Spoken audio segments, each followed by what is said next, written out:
We were driving down a dusty and uneven road in southern Sudan. I had been there for a couple weeks and had been asked if I wanted to deliver a few items and meet a group of individuals who were living with leprosy. The government of the newly established southern Sudan did not recognize leprosy as a treatable disease. They still required that those living with leprosy to remain outside any town or village. To meet with them, you had to leave a message on a certain tree a few days before to let them know when to gather, and then wait to see if anyone showed up. We arrived at the tree, and no one was there. The driver asked if we wanted to go on to another location where he knew of a woman who lived alone with leprosy in a small hut just up the road. We agreed and began our drive. On my lap was a package of Irish Spring soap, a container of Vaseline, and a blue blanket. The earth was deep red clay, and there were peanuts laid out to dry on a tarp underneath a mango tree when I got up out of the vehicle. Nearby, a small brush fire was going to clear a field. The air was heavy and smelled of burning grass. We looked down a thin path to a small clearing where we were told to wait. A young woman who was with us walked ahead on the path to a small hut a short distance downhill from us. We waited. Up until that point, I had never encountered anyone with leprosy before. It's a disease that rarely occurs in our American context, and it's treatable now. My only real connection to it was the stories of the Bible where Jesus healed those with leprosy and made them whole and clean again.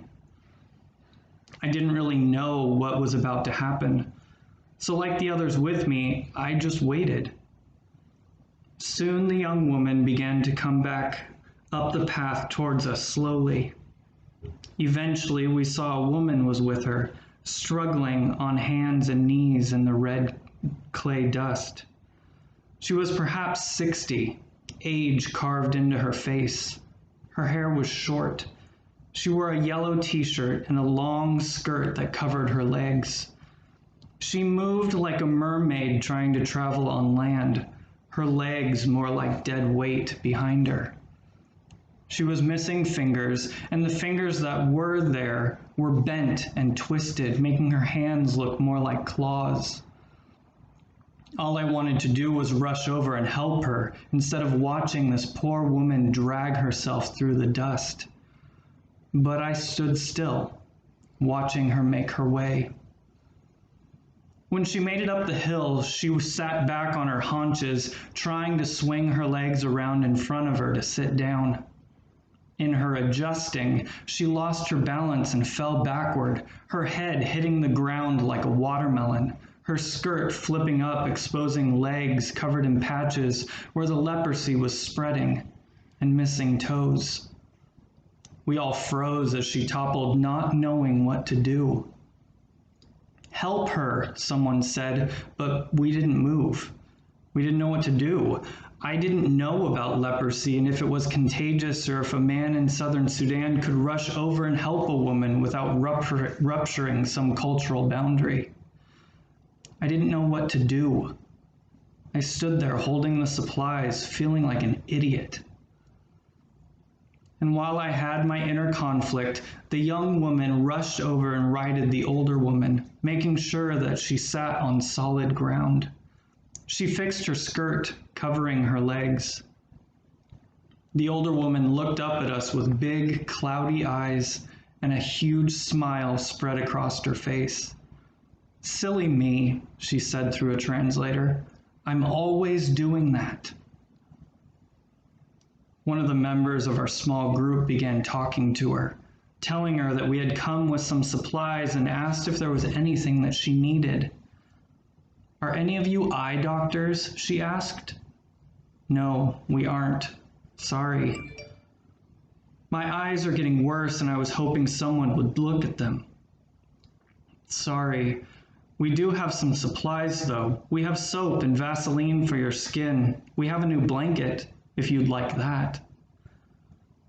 I looked at the things in my hands, that package of Irish Spring soap, that container of Vaseline, and that folded blue blanket. I looked at those things and have never felt so helpless. There before me was a woman who lived with a disease that would eventually kill her, crawling in the dust. A woman who was exiled and alone, going blind, and even when she fell over, which she did often, all I could do was stand there. All I wanted to do was run, but my feet wouldn't move. In our gospel reading for the day, Jesus says that on that day you will know that I am in the Father, and you in me, and I in you. They who have my commandments and keep them are those who love me, and those who love me will be loved by my Father, and I will love them and reveal myself to them. At first, this all sounds like a horrid game of verbal twister, and it's easy to get tangled up in the what and the why and the how of it all.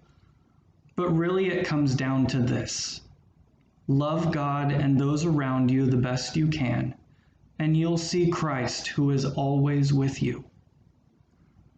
On that day, I was holding soap and feeling helpless. I was feeling small and defeated because I had somehow thought that I could possibly have something to offer this old woman who knew more about humiliation and suffering than I could imagine. My heart broke for her, and I knew that soap would not fix that. And so I did the only thing that I could think of. I sat down in the red clay next to her. I sat down because that was where she was, in the dirt, staring up at me. So I went to where she was, where she lived most of her life because her legs no longer worked properly. She grabbed my hand and I held it because those claw-like fingers needed to know that someone was there, and because truthfully I needed something to hold on to at that moment. She turned to look at me and I looked into those cloudy eyes, because loving your neighbor means that you see them, even if they can't see you. I took a deep breath and said the only thing that came to my mind. What's your name? In that moment, I saw Jesus. Because sometimes Jesus shows up with the face of an old Sudanese woman to show us that we have more to offer than we think we do.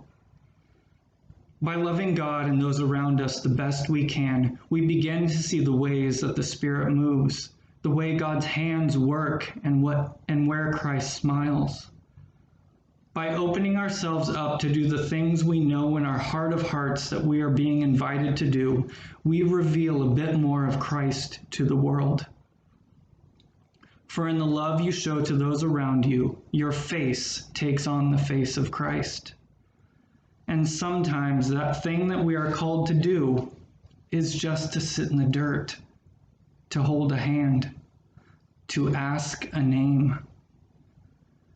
My greatest act of love wasn't traveling to southern Sudan or passing out supplies to those living with leprosy, although these things are good. My greatest act of love that day was sitting in the red dust and asking her name. Love God and those around you the best you can, and you'll see Christ who's always with you. What's your name? I said. Grace. My name is Grace. Of course it is, I thought. I don't know if Grace is alive any longer, but she was one of my greatest teachers. Through her, I learned that Christ has different faces. I learned what it meant to meet people where they are, and I learned that sometimes truly helping someone doesn't look like new soap or Vaseline or a blanket. I learned that those I want to help more often than not end up helping me. I told myself that day that I would tell Grace's story as much as I could, and that I would remember her and what she taught me. love God and those around you the best you can. And you'll find that suddenly you're looking at the face of Christ who had been there the whole time. I didn't change the world that trip to Sudan like I hoped I would. I didn't become an activist or a missionary or a martyr. But I learned to sit in the dirt, and that made all the difference.